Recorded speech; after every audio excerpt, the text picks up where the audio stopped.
सरकार के हाल ही में पास किए गए नए हिट एंड रन कानून को लेकर के विवाद खड़ा हो गया है। नए कानून के तहत सड़क दुर्घटना के मामलों में 7 लाख का जुर्माना और 10 साल का सजा का प्रावधान किया गया है।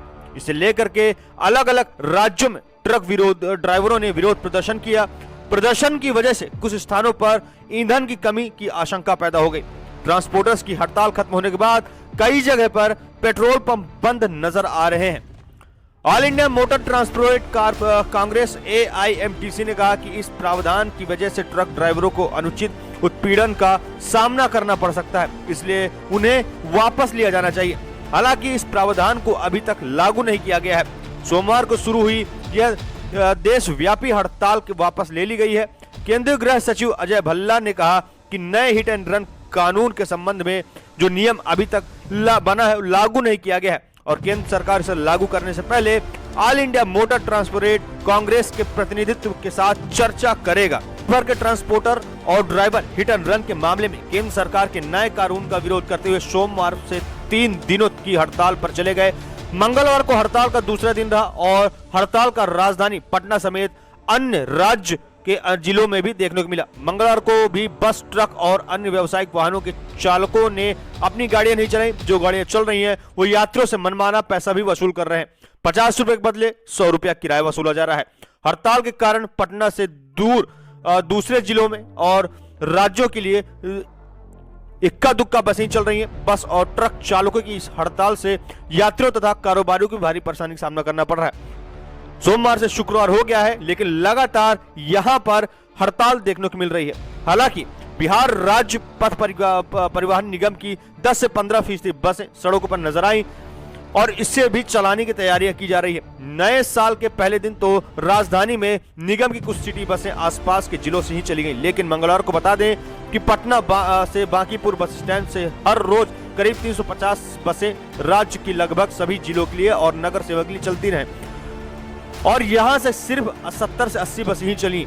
वहीं पाटिलपुत्र बस टर्मिनल बरैया से हर रोज 600 से अधिक बस खुलती हैं। यहां से भी अधिकतर बसें नहीं चली हैं।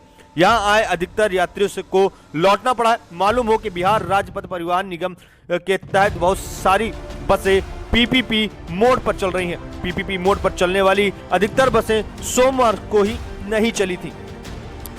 बिहार ट्रांसपोर्ट फेडरेशन के अध्यक्ष उदय शंकर प्रसाद ने कहा कि यदि यह हड़ताल पूर्ण रूप से चालकों के हित में देखते हुए की गई है। उन्होंने इस हड़ताल के 3 जनवरी तक जारी रखने की बात कही थी, लेकिन 5 जनवरी तक भी यहां पर कोई भी हड़ताल खत्म होने का नजर नहीं आ रहा है। उन्होंने कहा कि नए साल से पहले दिन करोड़ों रुपए का व्यापार इससे प्रभावित हो रहा है और अगले 2 दिनों में और भी नुकसान होगा। इसलिए फेडरेशन की ओर से गृह मंत्री अमित शाह को पत्र भेज करके इस कानून पर दोबारा विचार करने की मांग की गई है। ट्रकों की हड़ताल से दूध, सब्जी, फलों की आवक नहीं होगी और कीमतों पर भी इसका सीधा असर पड़ेगा। इसके साथ ही टैंकर चालक भी हड़ताल पर है, जिसके कारण पेट्रोल, डीजल की आपूर्ति भी रुक गई है।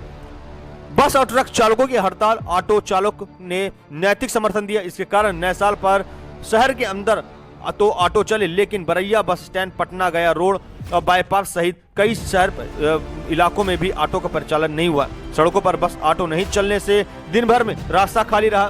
बिहार राज्य ऑटो टेम्पो चालक संघ और अन्य संघों की माने तो शहर में करीब 60% ऑटो का परिचालन बंद रहा। देर शाम तक शहर के अंदर भी इसका असर अधिक देखने को मिला है। संघ के उपाध्यक्ष नवीन मिश्रा ने कहा कि ट्रक और बस चालकों की हड़ताल को उनका पूरा समर्थन है। नए कानून के तहत रोड एक्सीडेंट के बाद भागने वाले ट्रक ड्राइवरों को 10 साल की सजा और 7 लाख रुपए तक का अर्थदंड का प्रावधान है। हालांकि इसमें भी कोई आरोपी ड्राइवर घायल को अस्पताल पहुंचाता है तो उसकी सजा कम कर दी जाएगी। हालांकि यह नए कानून से पहले ड्राइवरों को थाने से ही जमानत मिल जाती थी और देश भर के ट्रांसपोर्टर्स अब ड्राइवर इसी नए कानून का विरोध कर रहे हैं। अब आप किस विषय में क्या राय, जो भी राय हो कमेंट करके जरूर बताइएगा। साथ ही हमारे चैनल को सब्सक्राइब करके बेल आइकन दबाइएगा ताकि हर एक खबर से आपको रूबरू कराते रहे। फिलहाल इस वीडियो में इतना ही। दीजिए हमको इजाजत, मिलते हैं अगली वीडियो में, तब तक के लिए जय हिंद, नमस्कार।